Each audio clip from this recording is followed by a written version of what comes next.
Here we are again with another repair video. So, there have been quite a few repairs lately, but not all of them have made it to YouTube. This one, however, was interesting enough that I wanted to share it, and maybe it can help someone else at the same time. This story starts when a young boy reached out to me. He had just bought a complete FPV bundle on Finn.no, which is basically the Norwegian version of eBay. When the boy tried to use what he had bought, he ran into trouble. No matter how long he tried on his own, he just couldn't get his radio controller to bind with the drone. I first tried helping him over the phone, but after more than 2 hours on the call, we gave up. We agreed that he would send me the whole package so I could take a closer look, as I suspected there might be a hardware issue as well.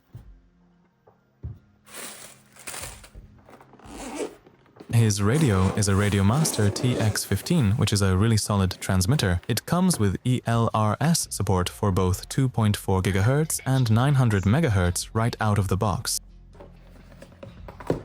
As for goggles, he got a pair of Fat Shark goggles and a receiver. Overall, it's a pretty decent kit for someone just starting out with FPV.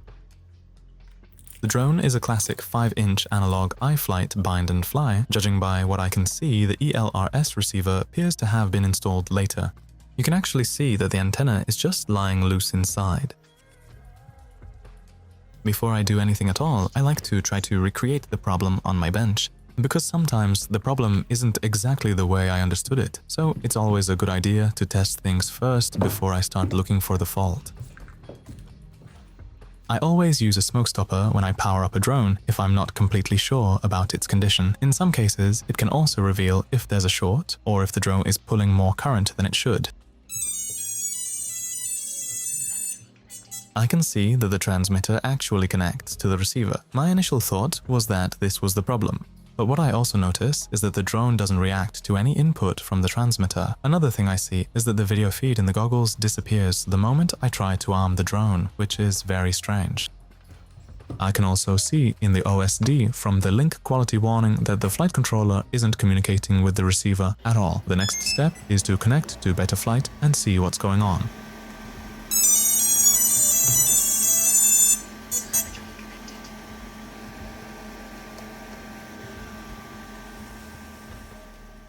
So, according to Betaflight, the receiver is connected to UART1, which I find a bit strange since the VTX plug on this flight controller also uses UART1 and there's no VTX control configured either. And the receiver tab also confirms that there's no communication with the receiver. It also looks like nothing has really been configured here in Betaflight. All the settings you would normally set up are still at their default values. The same goes for the filters and the PID tuning.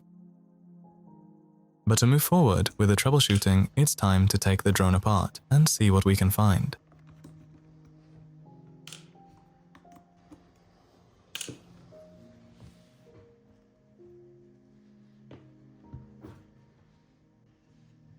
I don't know the exact name of this iFlight frame, or even if iFlight actually made it, but it feels really stiff and solid. My take on this drone is that the previous owner tried to swap in a new receiver before selling it to the boy who contacted me.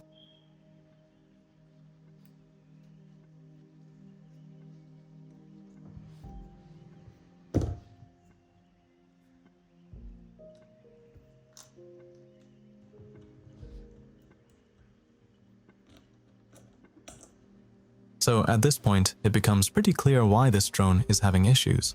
I don't like to criticize other people's soldering, but there's a reason practice boards exist. This could have easily been dangerous if the drone had actually flown, shorted out, and crashed into someone's head. As you can see, several UARTs have been bridged with solder. There are solder blobs between the pads and just general chaos. On top of that, all the wires are way too long, so the only thing to do here is to desolder everything and fix it properly.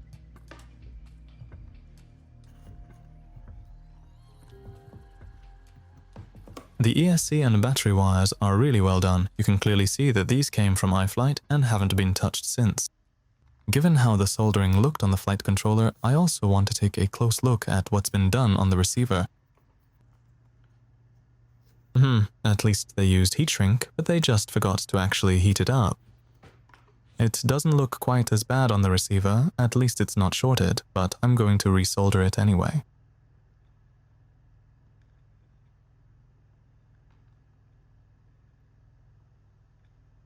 So my plan now is first to clean up the flight controller and remove the old solder, properly mount the receiver and the antenna, then solder everything back correctly the right way, and finally fix the Betaflight setup and test everything. Hopefully nothing has been permanently damaged.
I wanted to mount the ELRS antenna properly. At the same time, I decided to make a proper mount for the capacitor and replace the existing one with a slightly larger capacitor. So I designed and 3D printed this mount to take care of both.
When you're soldering tiny components like this, having a clean soldering iron tip is really important. To keep it clean, I use this stuff here. It works like magic. I can't remember the name of it right now, but I'll leave a link in the description.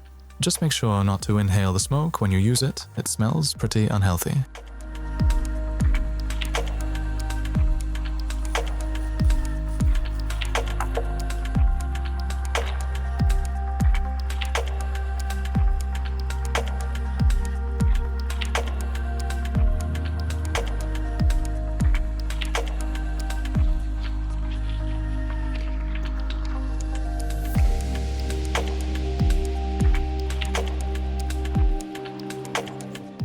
Now everything is back where it should be, things are looking clean, and we can test if the receiver is working properly now. Back in Betaflight, we need to set up the receiver and the VTX on the correct UARTs. Now the receiver is on UART2, so we enable serial RX on that port. And back in the receiver tab, we can see that things are looking a lot more promising now. I also set up the VTX peripheral on UART1 running Tramp, and then I add the VTX table for his VTX. These VTX tables are usually available on the manufacturer's website. Now everything is set up and we can test if the quad will arm. 3, 2, 1.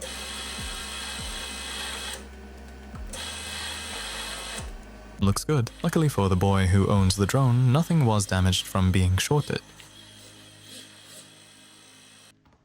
I get some feedback on my repair videos saying that people who do FPV should really be able to fix their drones themselves. And I kind of agree, but everyone has to start somewhere. In this case, where the owner had already tried and is a complete beginner, I don't hesitate to help.